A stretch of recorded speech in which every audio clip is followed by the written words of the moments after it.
Good Wednesday afternoon, everyone. Thanks for joining us on Kare 11 News Now. I'm Morgan Wolf. This afternoon, Minneapolis leaders are sharing their safety plan for summer. It's an operation that happens every year and involves several agencies across the city. The Minneapolis Police Department, of course, is leading this effort. Public safety is a shared responsibility. No single agency can do this work alone, and our greatest successes come when we do it together.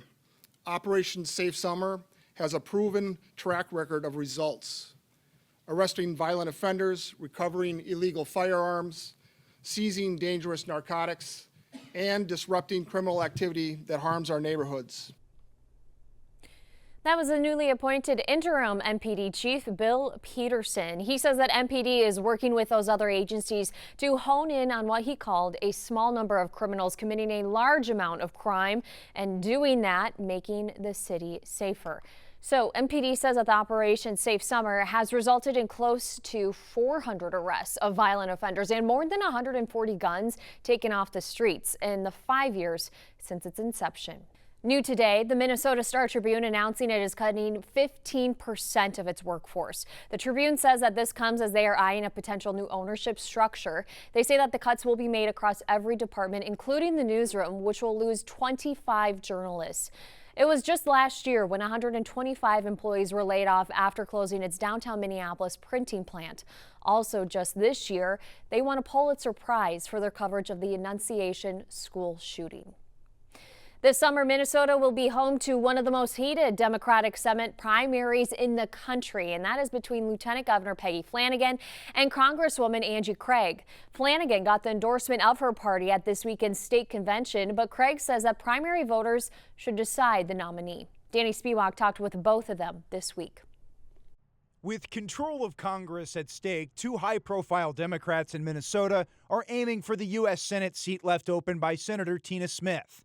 Lieutenant Governor Peggy Flanagan will have the resources of the state party after earning the DFL endorsement this weekend. The DFL endorsement carries a lot of weight. While Congresswoman Angie Craig skipped the endorsing convention to focus on the August primary, where she has a significant advantage in campaign cash. We've always known that this primary was going to be decided on August 11th, not at the convention. Now, the two candidates have 70 days to make their case. Flanagan backs policies such as Medicare for All and universal child care, with endorsements from national progressives like Senator Bernie Sanders. We don't have to agree on every issue, but what I am very clear on is that I am running to help people afford the lives they want to live. Craig calls herself a pragmatic progressive and often points to bills she's passed in Congress, such as the cap on insulin prices, as proof that she's more electable in November. This is going to be a dogfight for the general, and I know that I'm the strongest candidate that DFLers could put up. But a competitive primary brings more scrutiny on the candidates. For Flanagan, that means answering questions about Minnesota's fraud response, which led Governor Walz to end his bid for a third term. As the second leading executive in the state, to what extent should voters hold you accountable for the fraud that occurred? Well, I want to be very clear that, Minnesotans are upset. They're angry about fraud, and, so am I. I know that this is an important issue to folks. What I would say is, the governor has said he wished that more had been done to tackle fraud. More should have been done sooner, and I agree. For Craig, the response to Operation Metro Surge has become a defining issue. After voting for one of President Trump's top immigration bills, the Laken-Riley Act, she now says she regrets the vote. Do you believe primary voters in the Democratic Party will really be able to overlook that? Well, I'm communicating directly with them every single day on this topic. Democratic primary voters understand that I took this vote. I've communicated that any vote that gave Donald Trump and Republicans any additional authority under ICE, whether they're using it or not under Operation Metro Surge, that I regret that. But these voters also know that I stood up to ICE at the Whipple Detention Center. Ultimately, Democratic voters across the state will decide the party's nominee in November. Danny Spiewak, Kare 11 News. The Republicans will also have a competitive primary this August for the U.S. Senate seat. Former Navy SEAL Adam Shorzy won the party's endorsement this weekend, but former broadcaster Michelle Tafoya is going to challenge him with a significant edge in campaign funding. Right now, crews are going to be back in northern Minnesota trying to put out the Birch Bay wildfire that has been growing. It's been burning just north of Ely in the Superior National Forest since Monday afternoon. Officials say that it has burned 35 acres so far, but luckily no structures have been destroyed. They say that firefighters had a successful day of suppression work and did not see much of that fire spread. Despite that, though, officials are expecting another day of near critical fire weather and are reminding the public to keep their distance. We have new video today showing the aftermath of the deadly Iranian attacks in the Persian Gulf. The strikes killing one person and injuring dozens of others. They also caused Kuwait to close its main airport. The strikes between Iran and the U.S. are threatening the fragile ceasefire and stalling peace talks between the two countries. Richard Engel is in Israel with a closer look. There have been several exchanges of fire between Iran and the United States over the last several days, but this was the most severe, with the U.S. carrying out a strike on a military position in Iran, Iran firing at Bahrain and Kuwait. In Kuwait, the main airport being hit with Iranian missiles and drones, according to Kuwaiti officials. The foreign ministry saying that there was extensive damage to Terminal 1, the airport suspending flights and reporting at least one person was killed. It seems that Iran's strategy is to try and break the U.S. military blockade of Iran, the naval blockade that is blocking ships from entering or leaving Iranian ports. And Iran is attacking countries that are hosting U.S. troops. And there are a lot of American bases in both Kuwait and in Bahrain. U.S. CENTCOM says that the blockade is still in effect and that it has turned back many ships and disabled ships since the blockade began in April. Richard Engel, NBC News, Tel Aviv. An update out of St. Paul. The city's attorney's office says that no state charges will be filed in connection with a January protest at city's church. The city attorney says that prosecutors determined there wasn't enough evidence for criminal charges. In January, protesters went to the church to speak out against a pastor who worked at the local ICE field office. Several protesters are still facing federal felony charges, including a local journalist and also Don Lemon. More delays right now for the George Floyd Square project. A Minneapolis City Council committee rejected the mayor's proposal to give Minnesota Agape Movement development rights.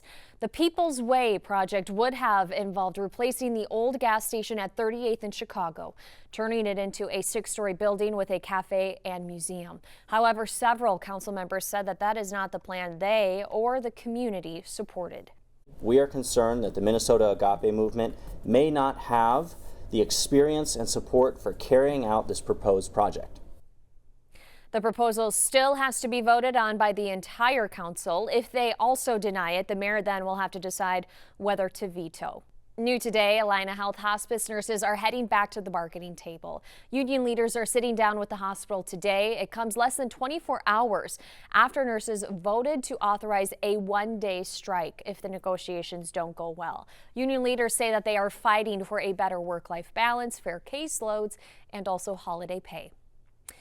Well, if you have ever taken your dog to the Minnehaha Off-a-Leash Dog Park, this story is going to grab your attention. A growing number of Minneapolis Park Board commissioners are backing a plan to close that popular park, saying that the land is sacred to the Dakota people. Here's Heidi Wigdahl with what could happen next. For dogs and their owners, the Minnehaha Off-Leash Dog Park is a popular spot along the Mississippi River, but there are questions about the land. The Park Board has learned through studies as well as interviews with indigenous historians and other members of the community that the area around Minneowassee, or Coldwater Spring, is considered a sacred site to the Dakota people. Minneapolis Parks and Recreation Board Commissioner Jason Garcia says they learned the area is of significant cultural and archaeological importance. Advocates say it's a burial site. An assessment was also done last summer, but Garcia says those findings are classified under a state law.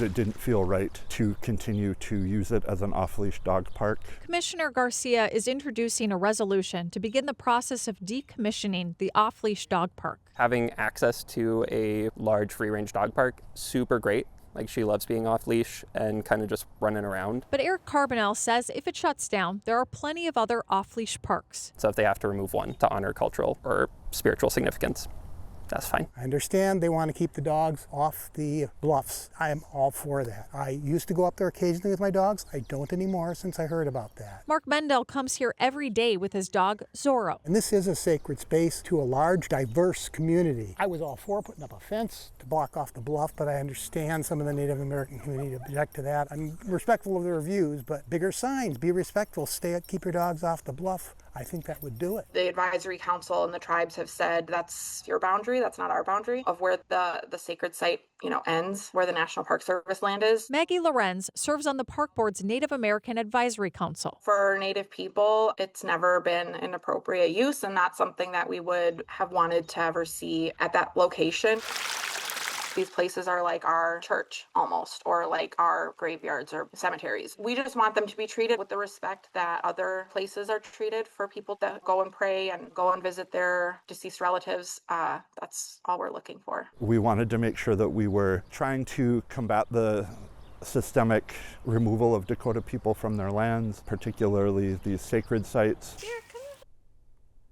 Today, Commissioner Garcia introduced the resolution to the board's planning committee. If that passes, then it will be heard by the full board. If decommissioned, the area would stay park land and available to visitors, but not as an off-leash recreation area. Garcia said that they would also look at other areas nearby that could work then as an off-leash dog park. Well, this morning we are getting a first look at one of the largest summer traditions in Minneapolis. The Minneapolis Aquatennial will return for its 87th celebration. It's going to be July 18th through the 26th, and it does have new leaders. The city announced the Aquatennial Ambassador Organization will take over after the Minneapolis Downtown Council stepped away from the festival last year. The group is made up of community leaders and volunteers who will oversee the week-long event. This is an important year. This is not the time for a civic celebration like this to not be thriving, to not be inviting people into Minneapolis. This is an important time. We've seen the resilience of Minneapolis, and you will see that again with the Minneapolis Aquatennial. Some fan favorites will be returning this summer, including the Torchlight Parade and the Milk Carton Boat Rides. Stick with us. We got more news and weather coming up.